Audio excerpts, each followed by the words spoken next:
এই পৃথিবীতে সবচেয়ে শক্তিশালী যোদ্ধা হলো ধৈর্য ও সময়। যে সমস্ত লোকের কাছে ধৈর্য নেই তারা জীবনে সব থেকে বড় বড় সুযোগগুলিকে মিস করে দেয়। একটি ভালো সফলতা পাওয়ার জন্য আপনার কাছে ধৈর্য থাকাটা খুব দরকার। তুমি কাল কি করেছো আজও যদি সেই একই কাজ করো, তুমি যেখানে আসো সেখানেই পড়ে থাকবে। জীবনে যদি কিছু করতে চাও তাহলে ধৈর্য নিয়ে রোজ নতুন কিছু করার চেষ্টা করো। অতীতকে তুমি বদলাতে পারবে না, কিন্তু তুমি চাইলে বর্তমানকে ব্যবহার করে ভবিষ্যৎকে বদলাতে পারো। তোমার চেষ্টা কেউ দেখবে না যদি না তুমি সফল হও।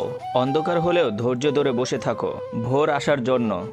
জীবনে দুঃখ কষ্ট আসলে ধৈর্য ধরে বসে থাকো সফলতা পাওয়ার জন্য। পৃথিবীতে সবচেয়ে বড় পাপ কি জানো? নিজেকে দুর্বল মনে করা।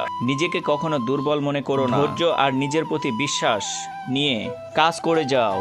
একদিন তুমি এমন কিছু করে দেখাবে যা সবাই ভেবেছিল তুমি কখনোই করতে পারবে না। বৃষ্টি শুরু হলে সব পাখি কোথাও না কোথাও আশ্রয় খুঁজে, কিন্তু ঈগল মেঘের উপর দিয়ে বৃষ্টিকে এড়িয়ে চলে।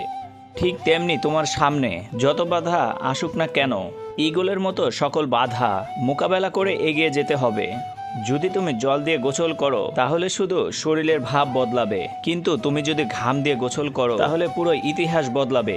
খেলার মাঠে হেরে যাওয়া দলটি একদিন না একদিন ঠিকই ট্রফি জিতে নেয়, কিন্তু মন থেকে হেরে যাওয়া দলটি কোনোদিনও ট্রফি নিতে পারবে না। তাই তুমি যদি ধৈর্য ধারণ না করে হাল ছেড়ে দাও তাহলে কখনোই সফল হতে পারবে না।